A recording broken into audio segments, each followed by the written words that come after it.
आसन पर रखा था।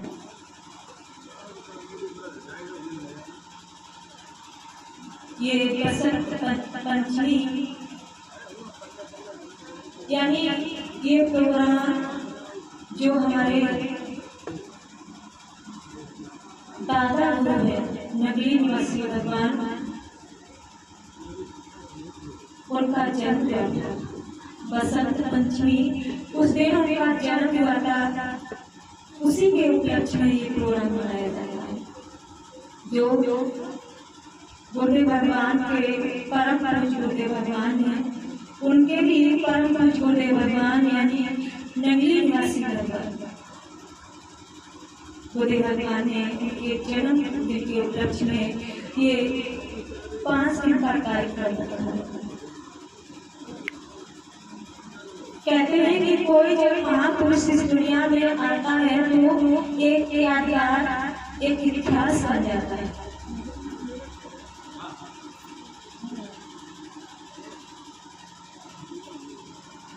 जो वो इस संसार में करते हैं, हम लोग उनकी यादें करते हैं, उनके बताए हुए मार्ग पर चलते हैं। उन्होंने क्या क्या किया है उस महिमा को सुनते हैं। तो जो बसंत पंचमी का प्रोग्राम यानी 14 तारीख को है, उस दिन गुरुदेव भगवान ने इस धरती पर इन 5 तत्वों का शरीर धारण कर अपने भक्तों का उद्धार करने के लिए आए थे।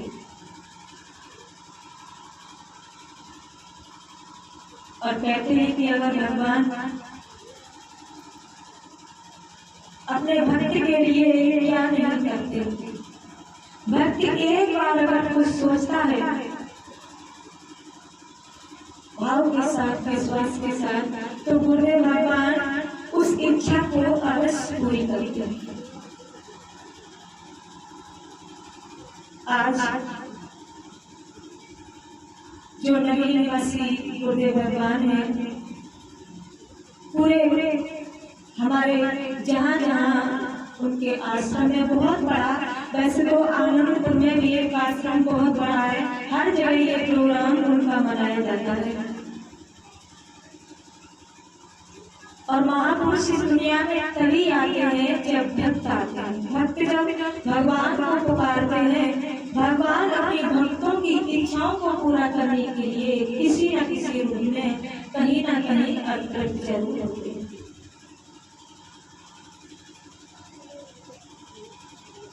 इसलिए हम भक्तों के लिए जो शुभ अवसर आज गुरुदेव भगवान ने दिया है, ये शुभ अवसर हम भक्तों को बार बार नहीं मिलेगा।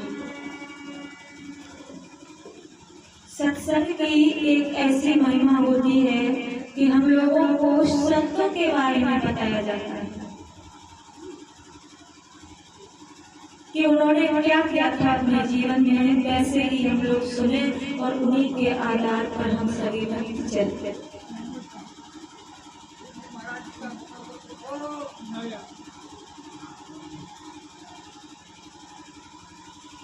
इसलिए सत्संग महिमा में सतगुरुदेव भगवान ने भक्तों को समझाते हुए कहा है कि ऐ संसार के मानव, संत जहाँ जहाँ अपने कर्मों को, अपने चरणों को रखते हैं, वह जगह पवित्र हो जाती है, वह जगह धन्य हो जाती है, वह परिवार धन्य हो जाता है।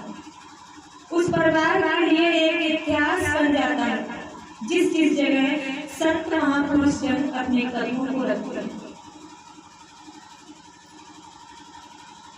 तो ऐसे ही आज हमारे दादा का जो जन्मदिन है वो एक यादगार बन गया है। सभी लोग उसको बहुत बहुत धूमधाम से मनाते हैं। इस प्रकार से संत महापुरुष कहते हैं कि धन्य नगरी धन्य देश है, अरे धन्यपुर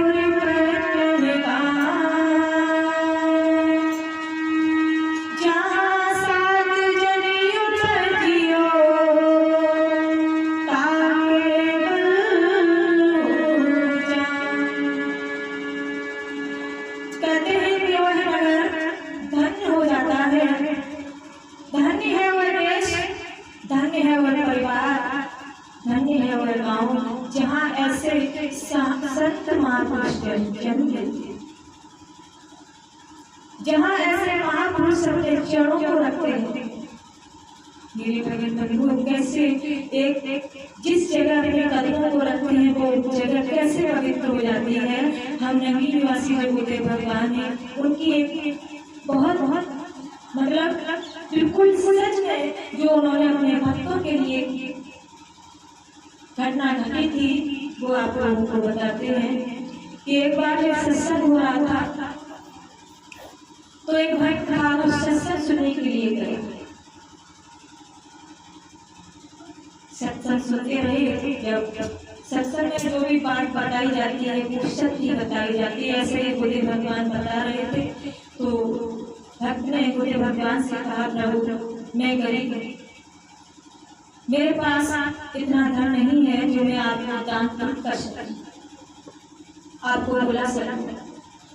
अगर आपकी कृपा हो जाए तो आप किसी दिन मेरे घर में भी अपने चरणों को रख दे, हमारा घर भी पवित्र हो जाए, मेरे लिए भी कुछ पुण्य जाग जाए अगर आपकी कृपा हो जाए तो। गुरुदेव भगवान ने कहा कि ठीक है बेटा, जब तुम्हारी इच्छा हो तो बता देना, मैं आ जाऊंगा। भक्त ने कहा नहीं, आप जब चाहे तब आ सकते हैं, हमारा जो भी हिसाब में पड़ेगा जैसा भी होगा मैं आपका स्वागत करूंगा, आप हमारे घर आना। गुरुदेव भगवान ने कहा ठीक है मैं आऊंगा, आप चले जाइए। भक्त अपने घर चला गया। गुरुदेव भगवान ने सोचा भक्त ने निमंत्रण तो दिया है, अब जाना चाहिए। तो गुरुदेव भगवान यानी जो नवी निवासी गुरुदेव भगवान है उन्होंने एक कैदी का रूप धारण किया। कैदी जिस प्रकार से जो कैदी होता है, जेल से हाथों में बेड़ियां पड़ी हुई, पैरों में बेड़ियां पड़ी, हथकड़ियां पड़ी और जो पैर पे पहने हुए थे वो सिमटा हुआ था। जैसे हम लोग भराई करते हैं तो नीचे से सीमेंट लेते हैं, वैसा ही सिमटा हुआ था। तो भागते भागते तुरंत उसी भक्त के घर पहुंच गए। बोले भैया मुझे बचा लो, मेरे पीछे पुलिस पड़ी हुई है, अगर वो मुझे पकड़ कर ले गई तो पता नहीं क्या होगा, मेरे बेटे बच्चे भटक जाएंगे, जैसे तैसे मैं छूट कर आया हूँ, मुझे बचा लो। तो कहते हैं कि भक्त के अंदर दया होती है। जो संत होते हैं, जो भक्त होते हैं, उनके अंदर दया, क्षमा, स्नेह, प्रेम ये सब कुछ होते हैं। वाकई में जो संत होता है उसके लिए बताया है, जो भक्त होता है उनके लिए। भक्त को दया आ गई। भक्त ने सोचा होगा कुछ भी किया हो लेकिन मेरा कर्तव्य है इसकी रक्षा करना, तो उनको अपने घर ले जा करके एक भूसा का कमरा था उसमें उनको बिठा दिया। कहा भैया इसमें बैठ जाओ, पुलिस अगर आएगी तो ढूंढेगी, तब भी नहीं ढूंढ पाएगी और हम कुछ नहीं बताएंगे, आप इसमें बैठ जाओ। कैदी जो था वो उसी भूसे के कमरे में बैठ गया। काफी देर तक बैठे रहे, शाम हुई, सबने भोजन पानी कर लिया। लेटने वाले ही थे तो जो गुरुदेव भगवान कैदी के रूप में थे उन्होंने कहा भैया आप लोगों ने भोजन कर लिया, मुझे भी बहुत तेज भूख लगी है, अगर कुछ हो दे तो खाने में। सब लोगों ने कहा बताओ हम भक्तों को तो याद ही नहीं रहा, ये भी एक भूखा बेचारा बैठा हुआ है, इसको भी भोजन देना चाहिए था। तो सुबह की कुछ रोटी रखी हुई थी, वो रोटी उस भक्त यानी गुरुदेव भगवान को दे दी। नमक मिर्च से उन्होंने रोटी खा ली। ओढ़ने के लिए एक बोरा दे दिया, फटी पुरानी जो चटाई थी वो दे दी। अब क्या पता, उनको नहीं पता था कि ये गुरुदेव भगवान कौन है और भला ऐसा कौन जान सकता था। और जान भी सकते हैं कब, जब हम भजन ध्यान करें, हमारी जो तीसरी आंख है वो खुल जाए। तब भोजन कर लिया, लेट गए। 5 बजे सुबह के उन्होंने आवाज लगाई कि भैया आप 5 बज गए हैं, अगर सुबह हो जाएगा ज्यादा तो हो सकता है पुलिस मुझे मिल जाए, पकड़ ले जाए, इसलिए अभी अंधेरा है, मुझे मेरे घर अपने गांव से बाहर निकाल दो, मैं अपने घर चला जाऊंगा। भक्त ने सोचा ठीक है, जैसी आपकी इच्छा। तो उनको ले जा करके गांव से बाहर निकाल दिया। बोले भैया आप जाओ, यहीं से मैं चला जाऊंगा। बोले चले जाओगे? हाँ चला जाऊंगा, कोई परेशानी मत बताना। बोले परेशानी अब क्या होगा?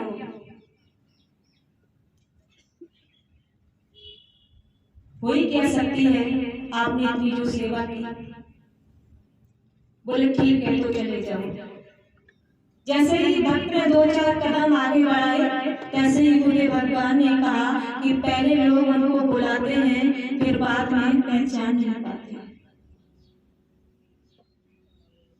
उस भक्त ने तुरंत ही अपने कदमों को वहीं रोक दिया। कहा क्या बोल रहे? किससे कहो कि बोल क्या रहे? पहले लोग हमको बुलाते हैं, फिर बाद में पहचान नहीं पाते। भक्त ने कहा कि आप कौन हो, कहां से आए? मैंने आपको नहीं पहचान पाया। बुद्धे भगवान ने कहा आप याद करो, आपने किसी को बुलाया हो?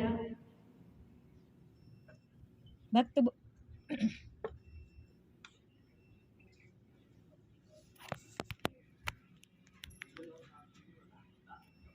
निमंत्रण दिया हो?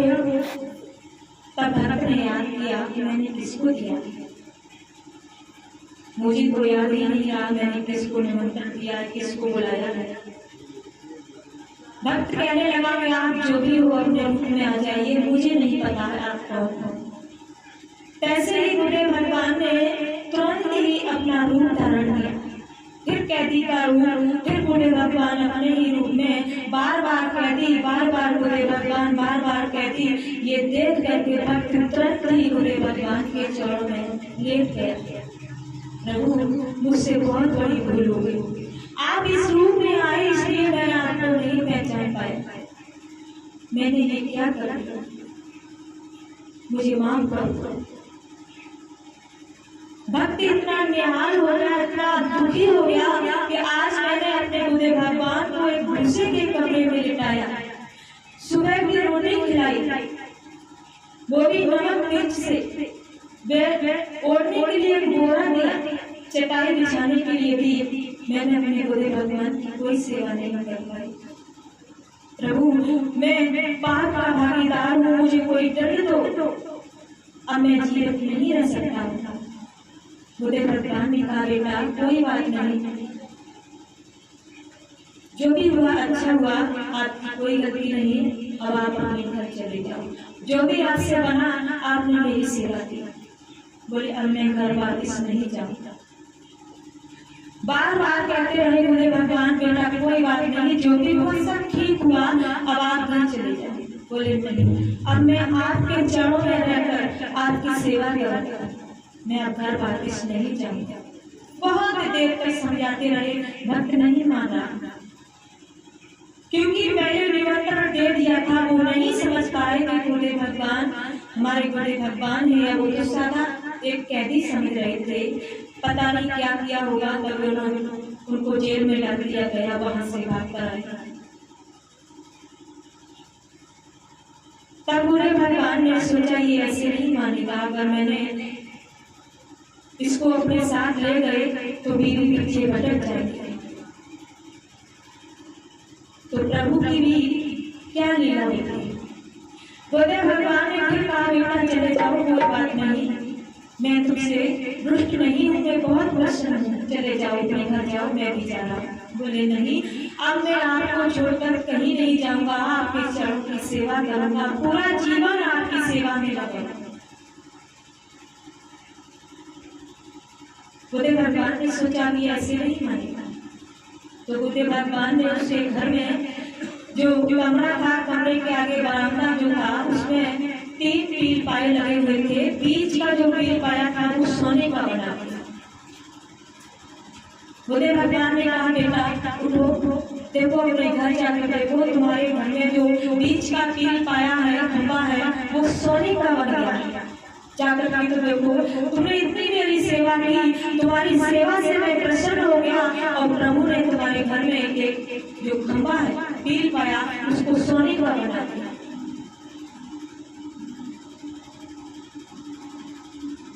अब भक्त ने सोचा बताओ, अगर मैं नहीं गया तो कोई दूसरा उसको हड़प लेगा, इसलिए मुझे जाना चाहिए। तुरंत खड़ा हो गया। कहाँ उसका भाव, पूरा जीवन गुरुदेव भगवान के चरणों में लगा रहे थे। और जैसे ही सोने के पील पाई की आवाज सुनी, तुरंत खड़े हो गए और जाकर देखा तो बीच का जो पील पाया था वो सोने का बन गया। तो कहते हैं कि ये होती है संतों की महिमा। तब तुम्हारा दिल दिमाग किधर मोड़ दे हमको नहीं पता चलता। तुरंत ही पल में भाव इतना था कि पूरा जीवन में अपने आपकी सेवा में लगाऊंगा और तुरंत ही माया की तरफ मोड़ दिया। देखा तो वाकई में वो सोने का बना हुआ था। आज उसी जगह, उसी पील पाए से सोने का मंदिर जो नगरी में बना हुआ है, वो सोने का मंदिर आज भी बना हुआ है। चारों तरफ सोना लगा हुआ है, चांदी सोने उसी जगह बनाया। जिस जगह में पील पाया था उसको हटा करके उसी स्थान पर सोने का मंदिर बनवा दिया।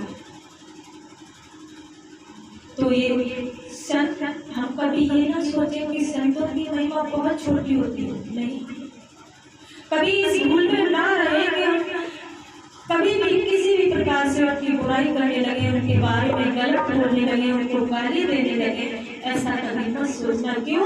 हम अगर अपनी इच्छाओं के अनुसार उनको गाली दें या कटु वचन बोले, उनकी बुराई करें तो उनका कुछ नहीं बिगड़ेगा, मेरा बिगड़ेगा। इसलिए मेरे भाई बंधु, हम भक्तों के लिए बोले भगवान ने आज जो शुभ अवसर रखा है, ये शुभ अवसर को हम व्यर्थ लेना चाहते। गुरुदेव भगवान हमारे लिए आते हैं, नहीं तो संतों को क्या पड़ी, वो कहीं पर भी बैठ जाए, भजन ध्यान करने लगे, कोई किसी भी प्रकार की उनको जरूरत नहीं पड़ती। सिर्फ हम भक्तों के लिए ये सारे आश्रम बनवाते हैं, जगह जगह जाकर सत्संग सुनाते हैं, प्रचार करते हैं कि हम भक्तों का उद्धार हो जाए। क्यों? कि जो तुमने पिछले जन्म में कोई भक्ति की है, वो भक्ति का कुछ कर्ज उस प्रभु पर है, इसलिए वो प्रभु हमारे कर्ज को चुकाने के लिए इस धरती पर उनको आना पड़ता है। भले ही संसार का मनुष्य हमारे किसी भी व्यवहार को पूरा ना कर सके, मेरी इच्छाओं को पूरा ना कर सके, लेकिन जो संत होते हैं, आप थोड़ी सी भी इच्छा प्रकट करो, उनके लिए थोड़े से भी आंसू अगर आप टपका दोगे तो प्रभु निश्चय ही आपकी फरियाद को सुनेंगे। इसलिए हम लोग गुरुदेव भगवान की शरण में आए हैं, तो भले ही नए गृहस्थी के कार्यों को करते जाएं और साथ में उस प्रभु की महिमा को ना भूलें। कहते हैं क्या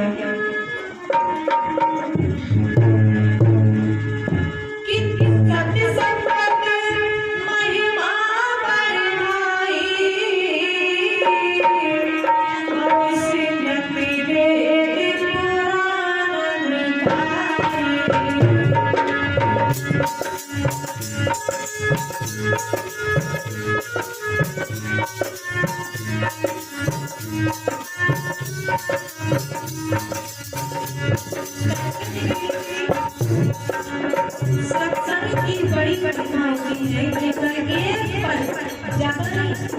एक पल आप मन लगा करके फिर दिमाग से चारों तरफ से मन को चित्त को हटा करके भाव और विश्वास के साथ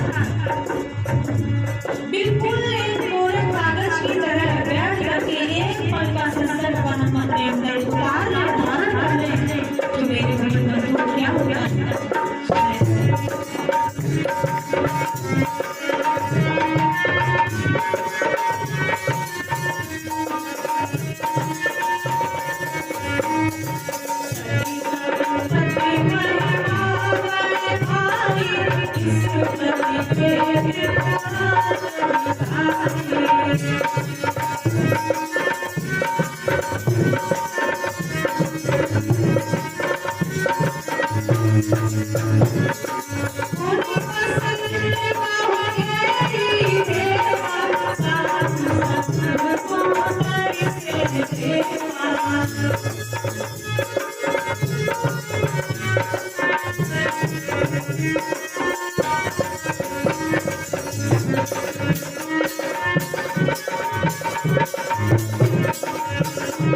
कहते हैं कि सत्संग की बड़ी बड़ी महिमा होती है।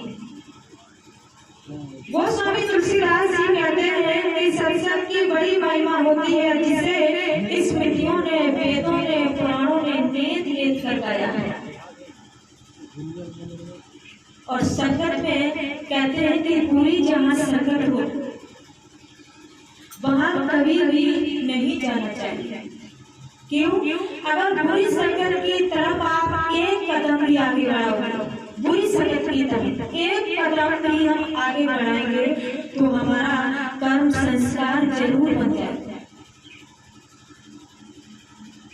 अच्छी संगत की तरह अगर हम अच्छी संगत की तरफ कदम बढ़ाएं तो अच्छा बनेगा, बुरी की तरफ बढ़ाएं तो बुरा बनेगा। इसलिए ये मत सोचो कि लोग संसार के क्या कहेंगे, उसने मेरे साथ में ऐसा किया होगा कभी, लेकिन आज वो अगर गलत रास्ते पर है तो हमको उसका साथ छोड़ देना चाहिए।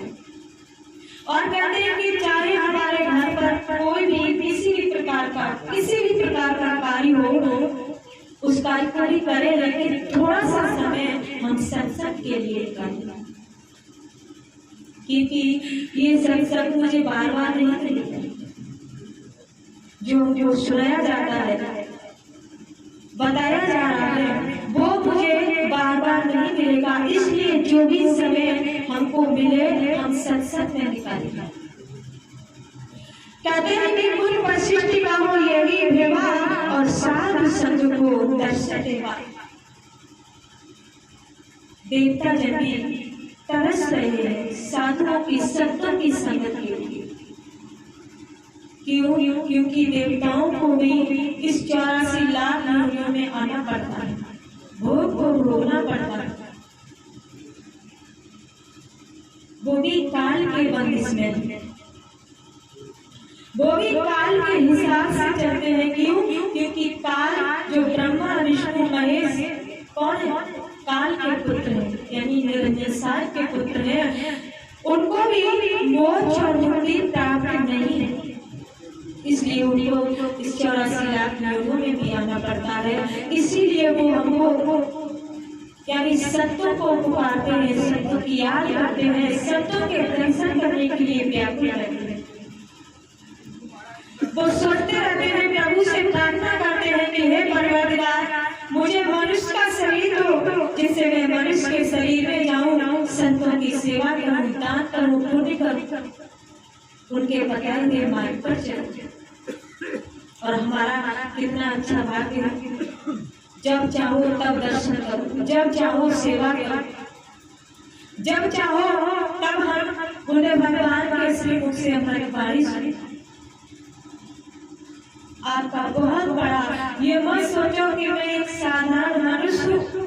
साधारण मनुष्य अगर सोच समझ रहे हो तो वाकई में साधारण मनुष्य हो। और अगर ये सोच लो कि मैं एक इस प्रभु की रूप हूँ, उस प्रभु का मैं दास हूँ, उस प्रभु का मैं भक्त हूँ, मैं एक शक्तिशाली हूँ, बलवान हूँ, मैं सब कुछ कर सकता हूँ, यानी संसार को छोड़ करके उस प्रभु को प्राप्त कर सकता हूँ, तो मेरे बड़े बंधुओं, दुनिया की कोई भी चीज, कोई भी संकट हमको नहीं सता सकता।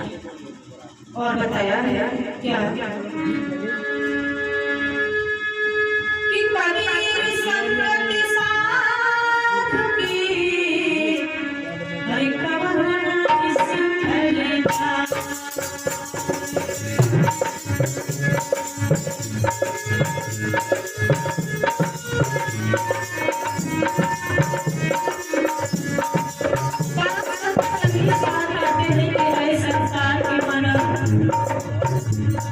संतों की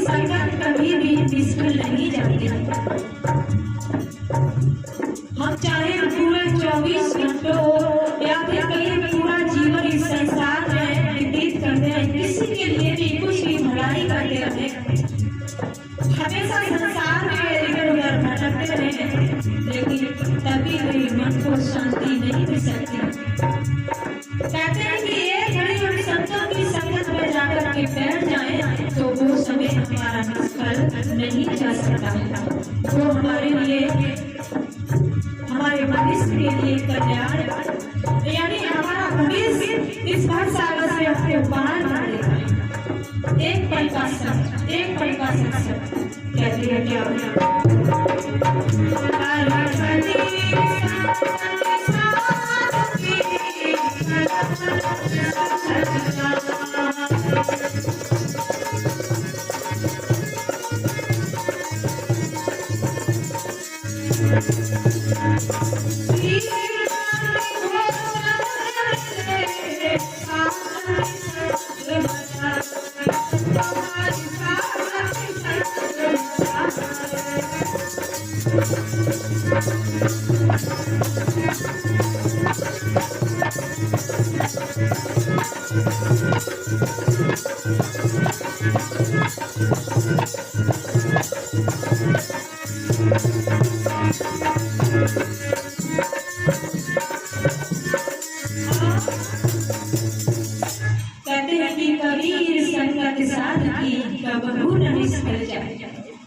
खीर खान भोजन मिले सागर संग न जाए।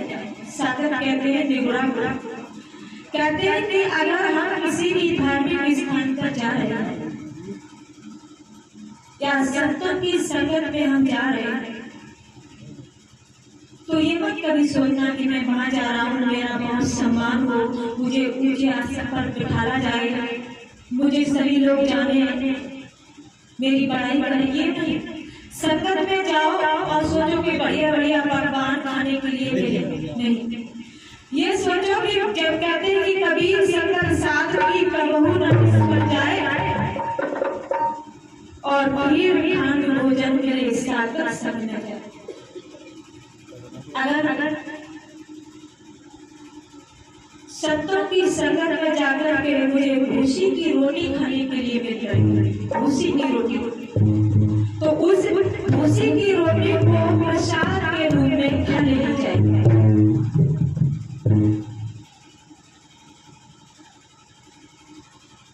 और जो निगुड़ा है उसके घर में अच्छे अच्छे पकवान बने हुए, मेवा मिष्टान है, 56 प्रकार के भोजन बने हुए। तो निगुड़ा है उसके घर में वो 56 प्रकार के भोजन को नहीं करना चाहिए, उसकी संगत को छोड़ देना चाहिए, उनकी संगत में नहीं जाना चाहिए। संतों की संगत में अगर भूसी की रोटी खाने के लिए मिल रही है तो भूसी की रोटी खा लो, लेकिन निगुड़ा के हाथ की बनी हुई रोटी को नहीं खाना चाहिए। कभी संगत साथ की जो की भूसी खाई। इसलिए आश्रम पर जा रहे हैं तो जो भी हमको प्रसाद मिल रहा है, भोजन मिल रहा है, उसको प्रसाद के रूप में खाओगे तो कभी भी किसी भी प्रकार का कोई भी भोजन हमको रोग प्रकट नहीं करेगा। प्रसाद के रूप में खा लेना चाहिए। ये मत सोचो कि मुझे ये खाएंगे तो मुझे नुकसान कर जाएगा। अगर भोजन की तरह खाएंगे तो नुकसान तो कर ही जाएगा, प्रसाद के रूप में खाएंगे तो वो हमको नुकसान नहीं कर सकता। और कहते हैं क्या कि सब पर फल है भगत सुहाई और सोवे संत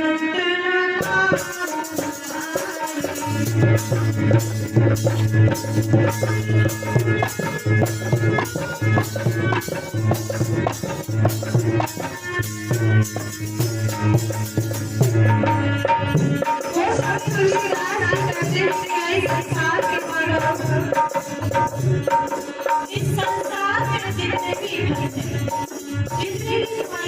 है तो कोई खुशी का करना चाहिए।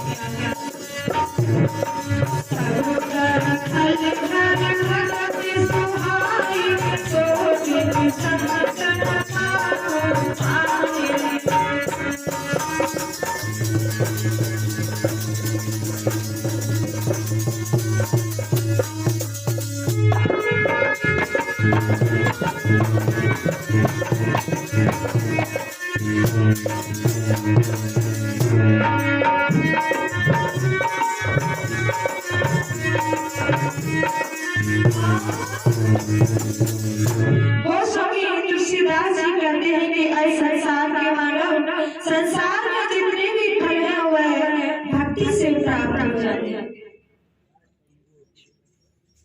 हमारी संसार की जो भी इच्छाएं हैं,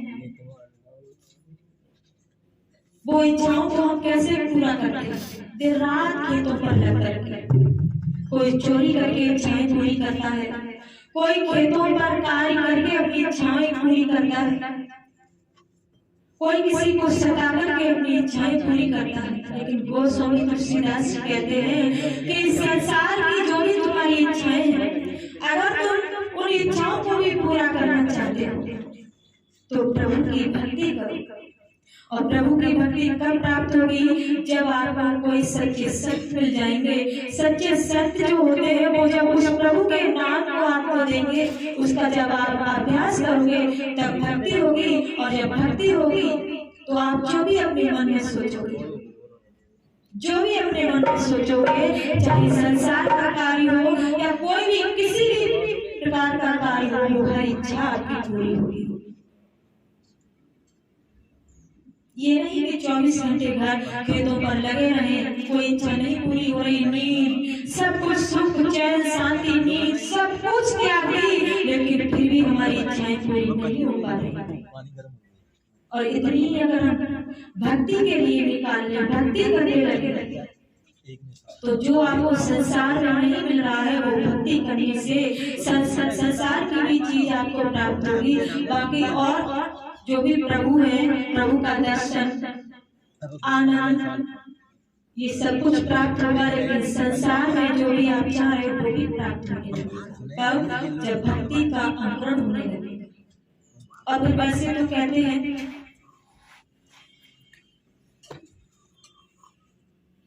कि जो वाकई में भक्त होता है उसकी कोई इच्छा नहीं होता है। 4 प्रकार के भक्त बताए जाते हैं, आर्त, अर्थार्थी, जिज्ञासु और ज्ञानी।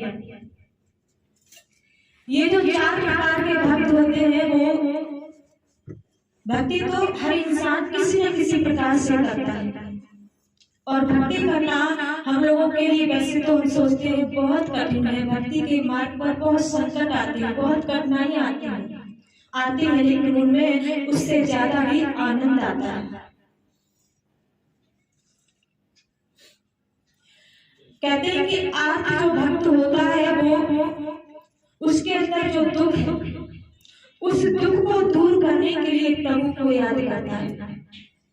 जो आर्त भक्त होता है अपने दुख को दूर करने के लिए प्रभु की भक्ति करता है, प्रभु के पास जाता है, उनका चिंतन करता है, सिर्फ अपने दुख को, मेरे अंदर जो दुख है वो खत्म हो जाए। अब आप लोग ये सोच लेना कि आप कौन से प्रकार के भक्त हैं। अर्थार्थी जो भक्त होता है वो अपनी इच्छाओं को पूरा करने के लिए संतों की शरण में जाता है, भगवान की सेवा करता है, प्रभु को याद करता है, सिर्फ अपनी इच्छाओं को पूरा करने के लिए। और जिज्ञासु जो भक्त होता है वो रहस्य को जानने के लिए, इस प्रभु का क्या रहस्य है, उस परमात्मा का क्या रहस्य है, भगवान का क्या रहस्य है, उस रहस्य को जानने के लिए ग्रंथों को पढ़ता है, ग्रंथों को पढ़ कर उस रहस्य को ढूंढ रहा है, जानना चाहता है, सिर्फ ग्रंथों को पढ़कर, जो जिज्ञासु होता है। और चौथा भक्त ज्ञानी, ज्ञानी वो भक्त होता है उसके अंदर कोई भी किसी भी प्रकार की कोई इच्छा नहीं होती, सब इच्छाओं को त्याग करके प्रभु को भजता है, किसी भी प्रकार की, यहाँ तक कि उसे मोक्ष और मुक्ति भी प्राप्त करने की कोई इच्छा नहीं होती है जो ज्ञानी भक्त होता है। क्योंकि इच्छाएं, अगर हम ये सोचें कि मुझे कुछ नहीं चाहिए, संसार की कोई भी चीज नहीं चाहिए, सिर्फ मुझे मोक्ष और मुक्ति मिल जाए, तो ये भी एक इच्छा है। इसको भी खत्म, जो ज्ञानी भक्त होता है वो इसको भी खत्म कर देता है, बिल्कुल गोल हो जाता है, पूरा कागज बन जाता है। किसी भी प्रकार की इच्छा की, मोक्ष मुक्ति की, भजन ध्यान की, पूजा पाठ की, मान सम्मान की, ये कीर्ति की कोई इच्छाएं नहीं रहती। जब ये सारी इच्छाएं खत्म हो जाती हैं, कोई इच्छाएं नहीं रहती हैं, तो परमात्मा और भक्त एक हो जाते हैं। ये ज्ञानी भक्त होता है। अब आप लोग सोच लो कि आप कौन से प्रकार के भक्त हैं। परमात्मा का जब आपको बोध हो जाता है, अष्टावक्र गीता में राजा जनक से अष्टावक्र जी ने भी यही बताया था कि अगर वाकई में जो ज्ञानी भक्त होता है वो उसके अंदर मोक्ष और मुक्ति प्राप्त करने की भी इच्छा खत्म हो जाती है, और जब वो निष्काम भाव से प्रभु की सेवा करता है, पूजा करता है, प्रभु का चिंतन करता है, उनको याद करता है, तो उसके कर्म संस्कार भी कोई भी संस्कार नहीं बनता है। वो इस संसार में बार बार नहीं आता, सिर्फ अपनी इच्छा से आएगा और अपनी इच्छा से ही जाएगा। और अगर हम इच्छाओं को प्रकट करते रहेंगे तो हमारा कर्म अच्छा भी बनेगा, हमारा कर्म बुरा भी बनेगा, और हम संसार में बार बार आएंगे, बार बार चले जाएंगे, 84 लाख योनियों में भी भटक सकते हैं। और जब ये सारी इच्छाएं खत्म हो जाती हैं, जब कोई कर्म और संस्कार नहीं बनता है, तब मेरे भगत बंधुओं, आप किसी के ऊपर निर्भर नहीं रहते हो, स्वयं अपने ऊपर रहते हो। अपनी इच्छा से आओगे और अपनी इच्छा से ही जाओगे। कब? जब ये इच्छाएं, कोई कर्म संस्कार नहीं बनेगा, तब कोई आप पर हावी नहीं हो सकता। काल की तो बहुत दूर रही, संसार वाले लोगों की बहुत दूर रही। आप इस संसार में रहते हुए भी संसार से अलग रहोगे, वह प्रभु के आनंद में डूबे रहोगे। इसलिए एक भजन में बुद्धदेव भगवान ने बहुत ही सुंदर शब्दों में संसार वाले लोगों को चेता